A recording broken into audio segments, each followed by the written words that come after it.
As you know all too well, there is a traditional process for scientific research that requires lengthy peer reviews and other uh, hurdles before important findings can make their way into government or NGO policy.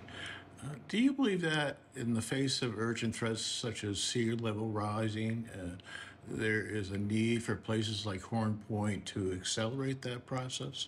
Well, definitely. The process you describe is time consuming, and I think the the issues we're facing are now on a faster time cycle. So we need to be able to get we have to short circuit that a little bit. I think that's what you're getting at, and getting science more directly into the hands of the people, because there are a lot of people who they want to turn to reality-based solutions. Like, you can have a lot of wishful thinking about how things might be in the future, but we can, and I'm not one that's going to predict the future, right? Because it hasn't happened yet.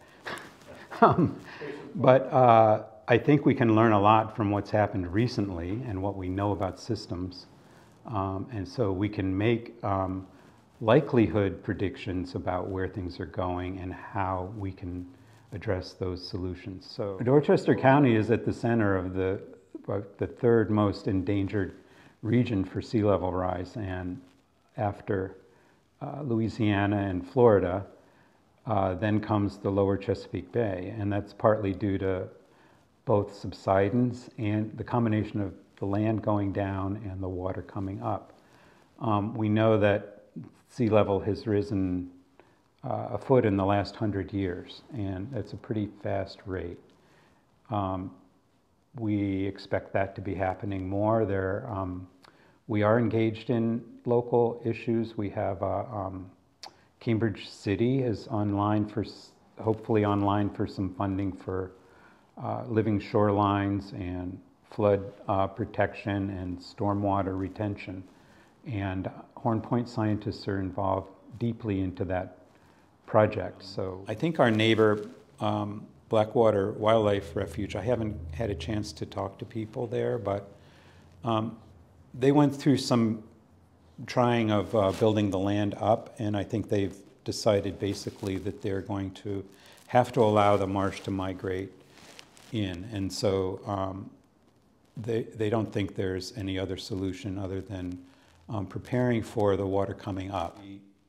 The counties have to start facing the fact that they're going to be losing land. They're going to be losing real estate value.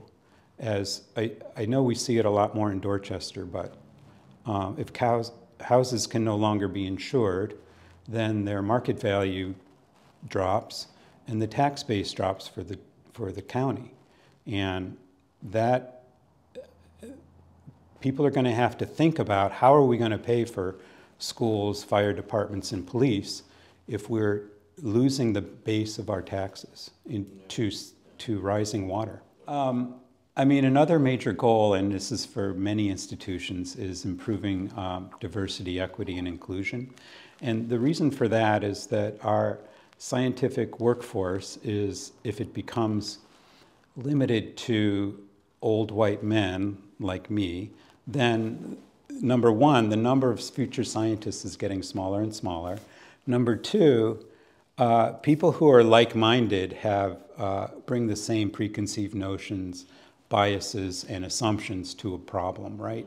We need to have a diverse voices and diverse people and diverse perspectives at the table to address, to even just to do better science, because we need to be people questioning our assumptions. We need people saying, well, okay, maybe you've learned that for decades of college and education, but maybe it's not true, and maybe there's this angle to it.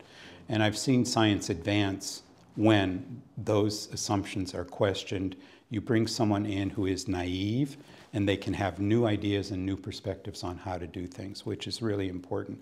So from the point of view of improving diversity, we want to improve gender diversity, ethnic diversity, background diversity of our scientific workforce nationally, and at Horn Point we want to start that. I would be sad if I hear about people losing hope. And hope doesn't mean optimistic or pessimistic about the future. Hope means that there are ways of getting through these things.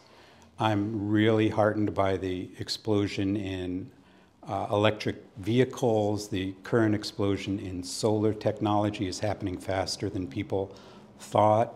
I think the awareness of climate change, the awareness of the risks that we're under is increasing really fast. So sure, I think there are going to be people who are going to give up, or people, who will. Denial is a powerful emotion, and it can be people who deny that there's such a thing as climate change, or there can be people who believe in climate change and deny that there's anything we can do about it. So denial puts you in a comfortable position in some ways because it blocks out things that might be challenging. But I think we all have to face up to the challenges, and I'm not saying it's going to be better or worse than the predictions people are making, because it could be either. And we have to accept that and not just assume that it's going to be worse. Well, Horn Point is celebrating its 50th anniversary in Dorchester County this year.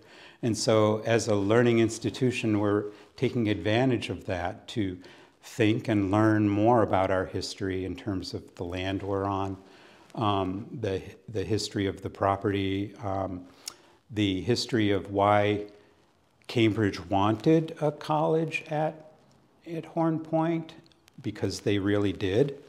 And we're learning about that and about what our place is in the community. So I think